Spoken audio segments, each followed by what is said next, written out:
started off as a PG podcast, but then Devin just kept on dropping shits and fucks, and I'm just trying to figure out what's in her mouth. I just want to see him interview Francesco Accoli. No, he's a good human being, is what he would say about himself, I'm sure. Who's hosting this thing? Take charge, Kevin. Jesus. First time we ever met those guys. That was the major drunken pub argument. I think you guys are the worst. I'm going to have to probably watch some Canucks hockey, unfortunately. Just making friends left, right, and center, and probably some enemies as well. Tell him to shut up. He needs to hear that every once in a while. Off to a good start. All right. We are live. It's okay to talk when it goes live.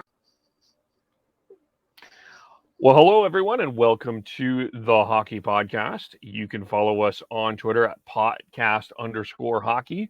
You can also like us on Facebook, facebook.com, The Hockey Podcast, youtube.com, The Hockey Podcast, where we are currently sitting at 100 and double the age of Brad Richardson, who signed with the Calgary Flames today, 72 subscribers. And you can also subscribe to the audio shortly after the podcast.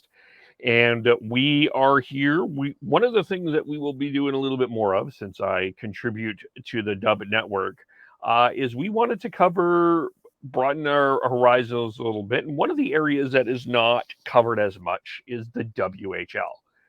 And this year it's a little bit more significant of the WHL. And because for the first time in a very long time, we have a generational talent coming to us that will be coming to WHL arenas near you.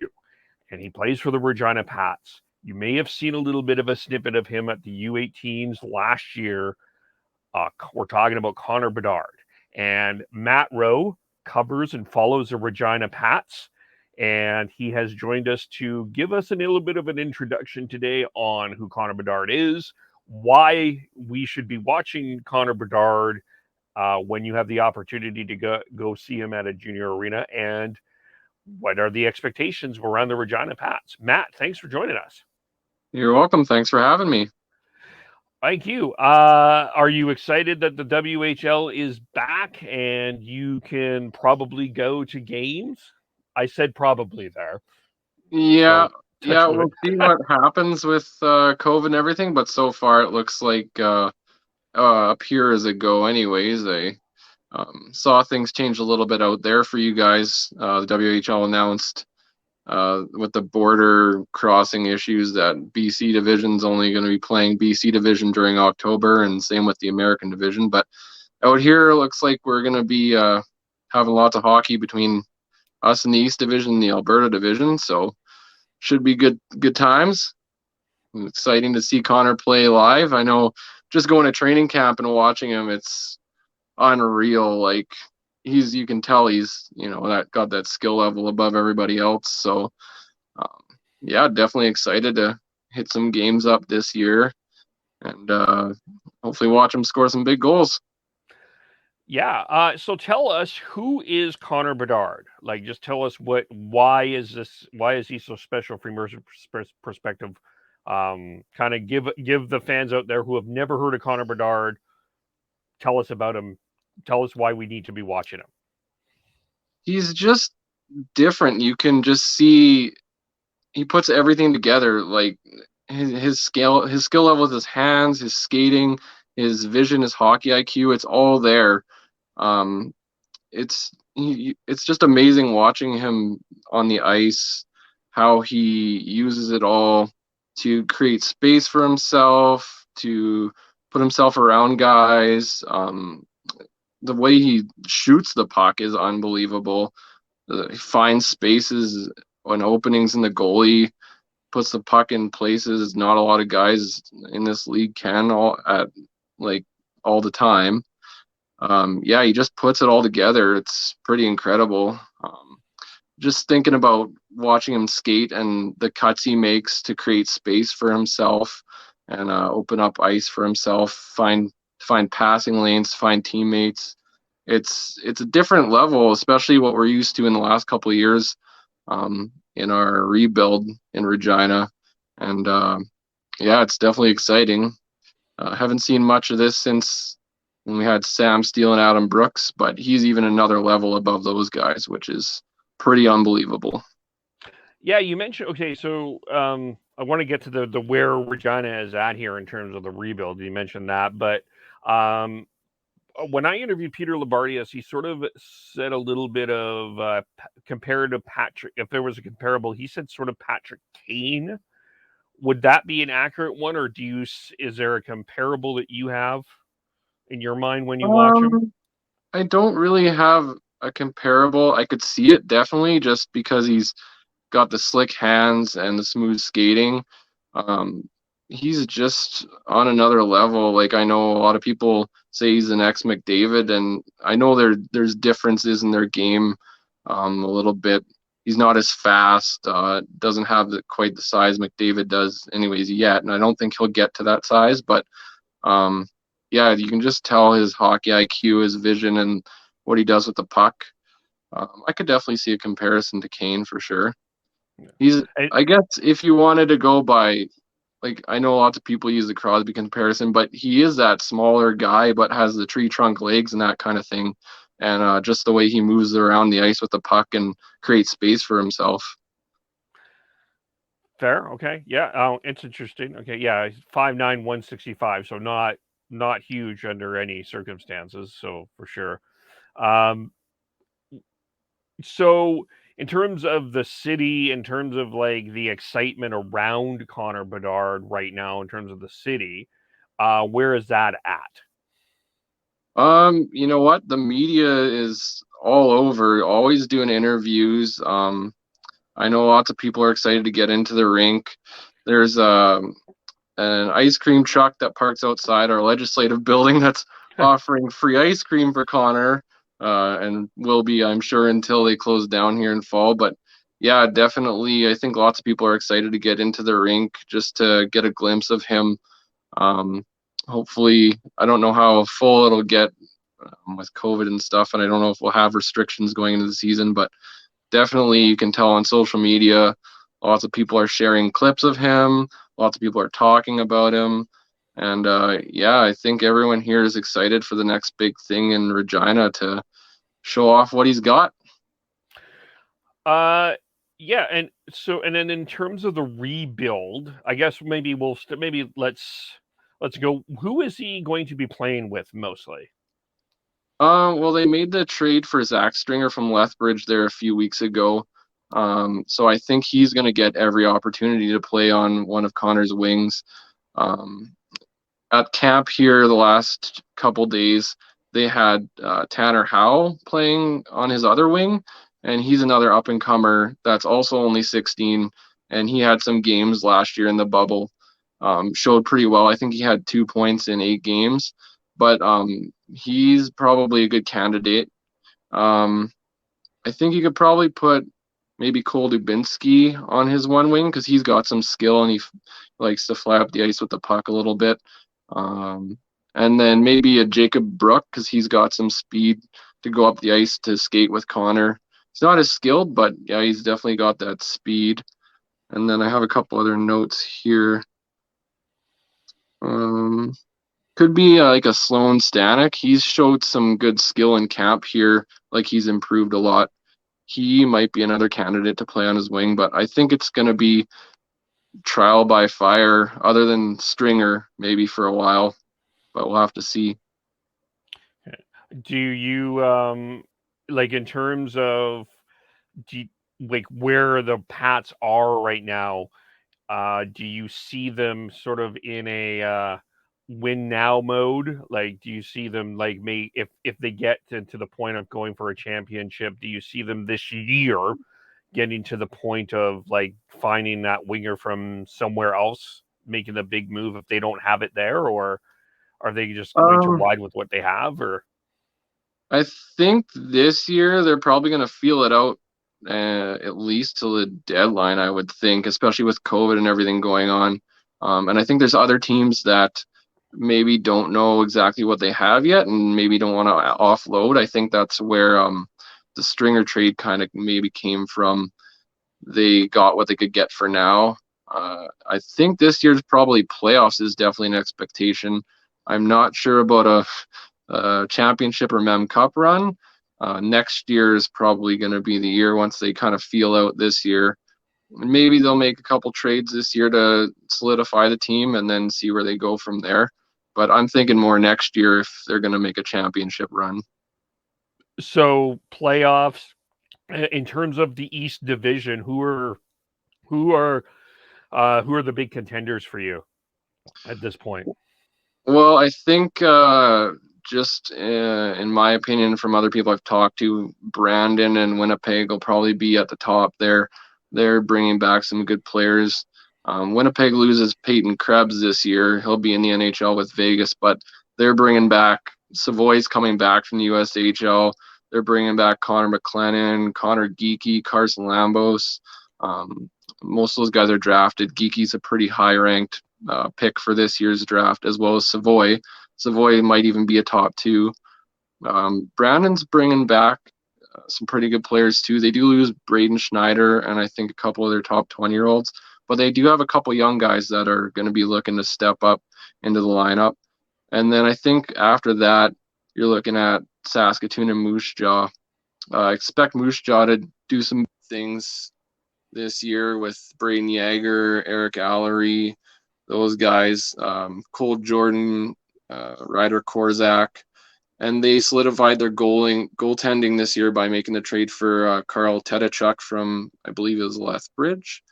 And then I think you're probably looking at Regina and PA below that right now as it stands, but we'll see. I think Regina will probably make a couple moves to try and challenge for the playoffs.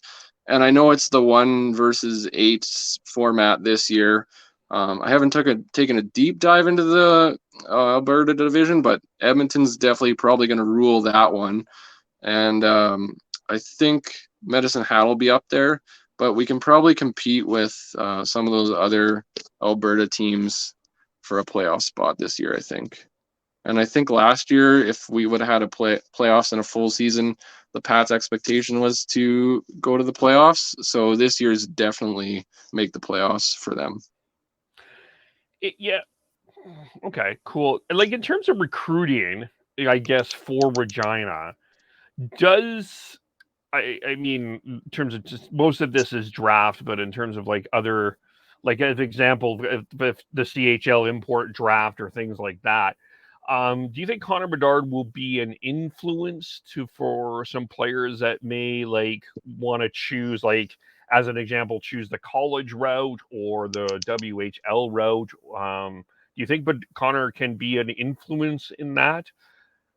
Or well, I think that they're definitely hoping that.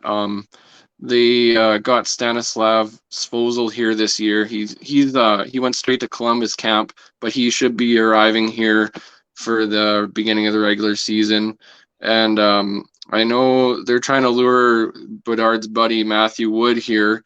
He's been pretty set on the college route, but he did surprisingly show up to camp this year, which surprised a few people because he's, like I say, been pretty much set on going the college route. So that was a good sign that he at least showed up to camp. They're definitely, I've heard, trying as hard as they can to lure him.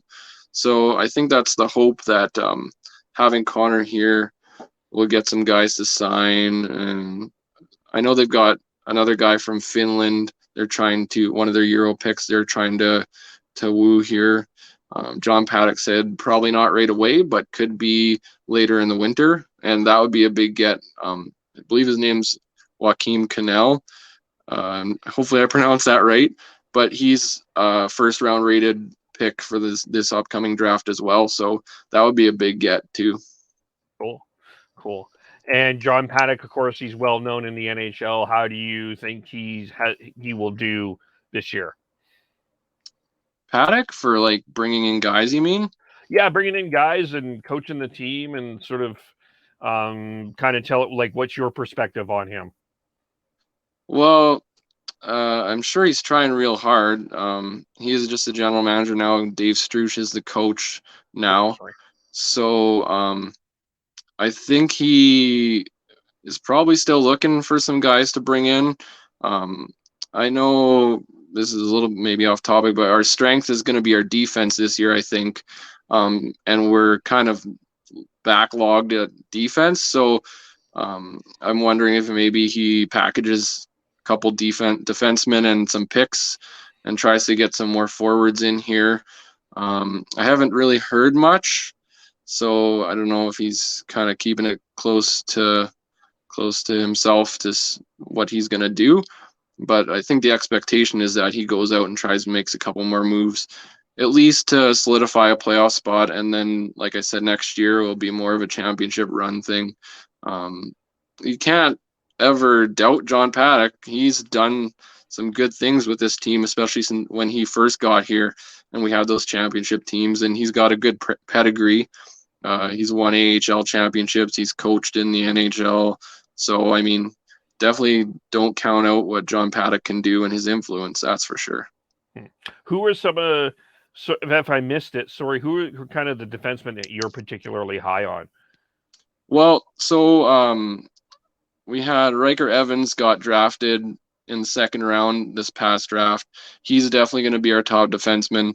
Like I said, we got Stanislav Svozil, so he got drafted in this past draft, I believe in the 60s somewhere. And then we've got up-and-coming Leighton Feist. It's his draft year this year, but he showed really well last year. Jake Johnson, he is a pretty good defenseman, but he just has been having trouble staying healthy. So if he can have a good year, stay healthy this year, I think our top four is pretty solid. And they brought in Luke Bateman from, I believe it was Seattle. He's a big guy. He's going to be more of our physical guy. Shut down D-man. And then we got a couple of young guys. Parker Berg, there's Tom Cadeau. He came in last year. He had a pretty good year in the bubble. Started out a little slow, but he definitely got better as it went on. So, and there's a couple other younger guys behind them. So we're, like I say, we're kind of log jammed at defense right now. But it also depends whether they want to keep some of those guys for next year, because Evans will be gone for sure next year. And we're not even sure if he'll be back. More than likely he will be this year, but he could go to the AHL.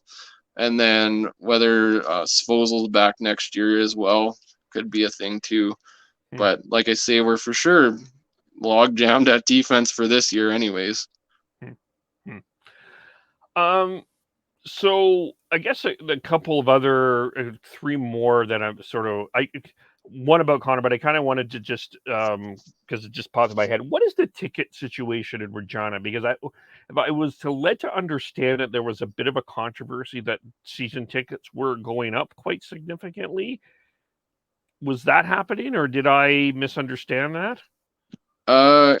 Yeah. So fans were, I believe, told that their tickets prices would stay the same this year. And then I believe a bunch of fans got emails saying, oh, your tickets are going up. And then it kind of went haywire. People started canceling their tickets like crazy because the prices were going up so high. So I believe the team went back on that. But I think next year there's going to be some big jumps.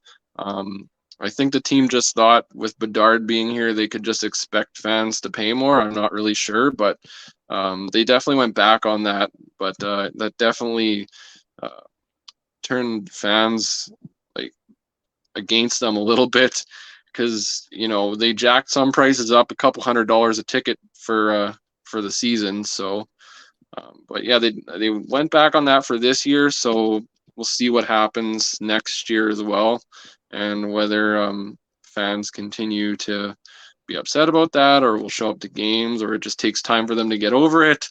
But it looks like it's settled for now anyways.